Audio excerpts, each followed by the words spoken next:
네, 나흘 뒤면 6월 25일 바로 한국전쟁이 발발한 날이죠. 관련해서 오늘 좀 특별한 이야기 하나를 좀 하려고 하는데요.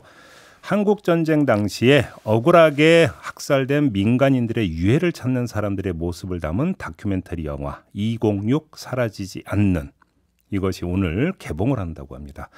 민간 차원에서 자발적으로 유해를 발굴하는 과정이 상세히 담겼다고 하는데요. 이 생생한 현장 이야기를 미리 전달해 드리고자 특별한 분을 모셨습니다. 유해 발굴 팀장이자 진실화해위원회 1기와 2기에 모두 참여했던 안경호 전 사구 통일평화재단 사무국장입니다. 어서 오세요. 예, 안녕하십니까. 네. 일단 영화에 대해서 질문 좀 드려야 될 텐데, 영화 제목이 206 사라지지 않는 이렇게 되는데 206이 무슨 뜻입니까? 그 사람의 뼈 개수가 206개인데, 인체를 구성하는 뼈 개수가? 근데 처음 태어날 때는 한 270개 정도 된다고 합니다. 근데 이제 성인이 되고 자라면서 예. 뼈끼리 붙고 단단해지면서 206개가 된다. 되고. 저는 그래서 혹시 지금까지 발굴한 어떤 시신 숫자나 이런 건 같더니 그게 아니라 뼈 숫자가 206개다. 예. 그리고 이 그 유골은 사라지지 않는다. 그리고 발굴해야 된다, 이런 취지가 이제 담겨 있다. 예, 아무리 오랜 세월이 지나도 유족의 고통이나 상흔이나 또 이런 것들이 이제 잊혀지거나 또 내지는 사라지지 않는 그런 것들을 좀 의미해서 붙여진 이런. 좀 더 구체적으로 영화 내용이 어떻게 되는 겁니까, 그러면? 저희들이 2014년도부터 그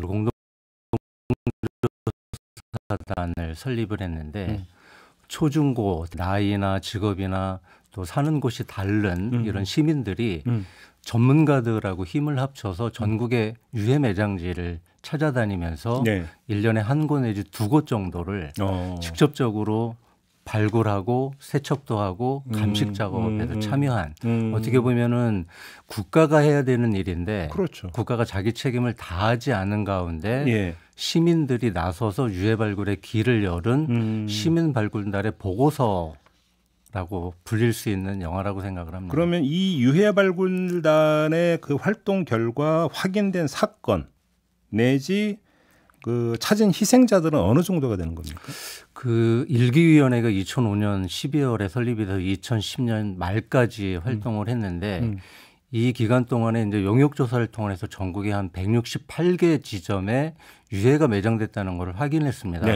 근데 워낙 위원회가 이제 한시 조직이다 보니까, 위원회라는 게 진실화위원회가 한시 조직이다 보니까 예산 문제나 기간 문제, 인력 문제 때문에 13곳밖에는 발굴을 하지 못한 겁니다. 그리고 나서 이제 2011년도 이후에는 국가도 지자체도 이 유해 발굴에 나서지 않다 보니까 저희들이 이제 시민들과 함께 그 직접적으로 유해 발굴에 나섰고, 일기위원회 당시에는 약 8,000건 정도 사건이 접수가 돼서 약 한 2만 명 정도의 희생자를 확인을 했습니다. 이거는 이제 보도연맹이나 또 부역혐의나 미군 폭격이나 형무소 사건, 또 우익 인사들 이런 사망들을 합치면, 그럼 뭐 여기서 그러니까 학살 피해자라고 하는 것은 예를 들어서 국군에 의한 학살이든 인민군의 학살이든 가리지 않고 민간인 학살이는 모두 대상이 된다, 이런 거죠. 그래서 유족분들이나 연구자들 같은 경우에는 100만 이상을 희생자로 보고 있습니다. 100만 이상. 예. 그러면 그 지금 발굴을 한 그 유골 같은 경우 신원 확인이 가능했습니까?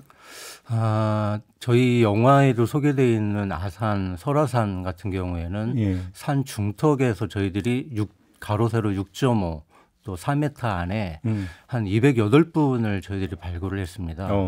그런데 통상적으로 3겹 내지 4겹 층층이 이게 발견이 되다 보니까 온전하게 사람의 뼈가 206개라고는 하지만 한 분이 머리부터 발끝까지 온전하게 발굴하는 경우는 거의 없습니다.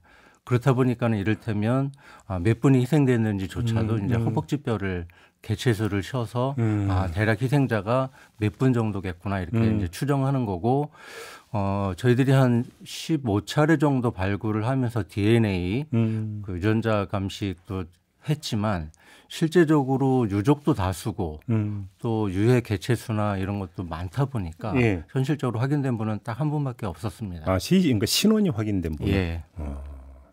그러면 그 유족분들하고는 연결이 됐을 거 아닙니까?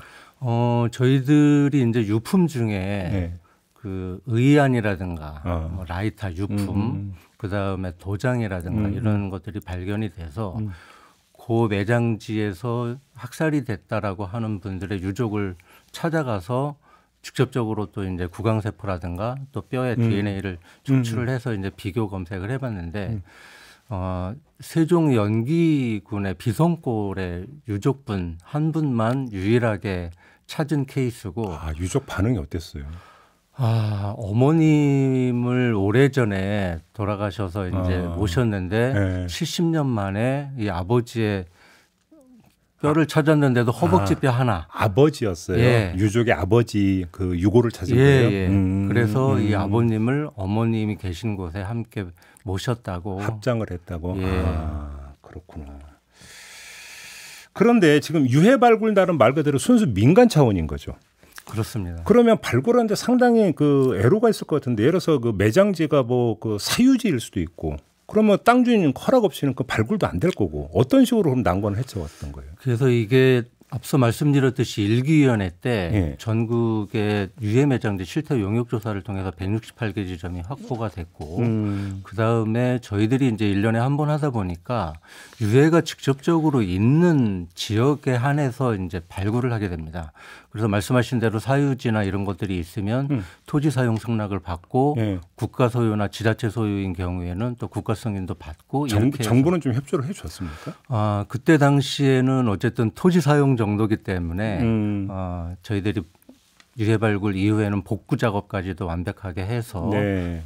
하기 때문에 그런 부분들에 대한 어려움은 좀 상대적으로 좀 없었습니다. 없었습니까? 예. 2014년부터라고요? 그러면서 박근혜 정부, 문재인 정부, 그다음에 지금까지 윤석열 정부까지를 쭉 아우르는 건데, 예. 그러니까 어떤 정부든지 간에 여기에 대한 어떤 그 기본적인 접근법이나 협조 그 부분에서 큰 차이는 없었고요. 사실은 이런 말씀드리기 뭐하지만 정권 차원에서는 이 과거사 문제나 내지는 유해 발굴 문제에 크게 이렇게 관심을 갖지 않은 게 사실입니다. 아, 그래요? 예. 아니 지금 그 군에서는 지금 그 국군 전사자 유해 발굴 계속 하고 있잖아요. 예. 그거는 또 뭔가 온도차가 확실하게 있는 겁니까? 어쨌든 이제 저희들이 주로 하는 게 군경에 의한 민간인 희생 사건을 하다 보니까 네네. 이것을 또 직접적으로 드러내기에는 여러 가지 또 우려스러운 점도 있고, 또 저희들이 뭐 입법 활동이나 그동안의 위원회 활동을 통해서 많이 듣는 얘기 중에 하나가 현실을 살아가는 것도 힘든데 왜 과거의 일을 들춰서 대립과 갈등을 만드냐. 그런 얘기를 해요? 그런 얘기를 상당히 많이 하고 있는데 사실은 또 피해자분들을 생각하고 또 죽음, 상해, 실종이 억울하다고 하면 또 그 가해자가 국가라고 한다면 국가가 마땅히 그 책임을 다해서 진실규명도 해주고 피해 보상도 해줘야 되는 게 당연한 일이라고 생각합니다. 그럼 이건 어떻게 보세요? 지금 김광동 현 진실화해위원장, 이 사람이 민간인 학살을 두고 전쟁 상태를 평화 상태로 만들기 위해 초래시킨 피해라고 했고, 피해 보상 문제를 두고는 심각한 부정이라고 했거든요. 이때 논란이 일었는데 어떻게 지켜보셨습니까? 저는 지금 좀 약간 다른 관점에서 보는 게, 그 일기위원회 당시에 약 2만 명 정도 희생자가 인정이 됐고 확인이 됐는데, 이 중에 약 한 6,400여 분 정도가 대한민국을 상대로 국가 손해배상 청구 소송을 했습니다. 예. 그 중에 이제 한 5,600명 정도가 이제 승소를 일부 했는데, 적대 세력, 그러니까 빨치산이나 인민군에 의해서 이제 희생된 분들 같은 경우에는 대한민국 법원에서 한 12건 정도가 확인이 됐는데 전부 다 기각이 됐습니다. 기각이 됐다? 예. 이유는 뭐냐면 대한민국 공권력에 의해서 희생됐는지가 이제 첫 번째고, 그리고 실제로 희생자가 맞는지 국가 배상을 해주려면 국가에 의한 것이라는 게 확인이 되는데, 뭐 인민군이나 빨치산은 국가 영역은 아니지 않느냐. 대한민국이 아니다라는 이유로, 그리고 소멸시효가 도과됐다는 이유로 전부 이제 기각이 됐는데, 저희들이 생각했을 때는 전쟁 중이라는 비상 상황에서 적법한 절차 없이 그것이 주체가 인민군이든 빨치산이든 군경이든 그 희생된 분들에 대해서는 적절한 보상이 따라야 되지 않는가, 그런 차원에 있어서의 원론적인 얘기일 수 있다. 알겠습니다. 마지막으로 짧게, 지금 진실화해위 내에 민간인 학살 문제를 총괄하는 조사 1국장에 국정원 대공수사 3급 출신 인사가 내정이 됐고 결국 어제 최종 합격했다, 이런 보도까지 나왔는데 어떻게 평가하세요? 사실은 이제 고공단 국장급 같은 경우는 이제 대통령 임명 사항인데 여러 우려들을 언론을 통해서도 이제 저도 보았습니다. 다만 소위 이제 가해 주체라고 할 수 있는 국정원이나 뭐 경찰이나 군이나 지금 위원회 16개 정부 기관에서 파견 나와서 근무를 하고 있는 상황인데 한편 우려일 수도 있지만 또 한편으로는 임명권자께서 그런 유족이나 그 언론의 우려들을 좀 잘 감안해서 하시면 좋지 않을까라는 생각도 하게 됩니다. 알겠습니다. 시간이 다 돼서 여기서 마무리해야 될 것 같네요. 고맙습니다. 예, 고맙습니다. 네, 한국전쟁 당시 민간인 학살 피해자들의 유해 발굴 작업을 진행하고 있는 안경우 발굴 팀장이었습니다.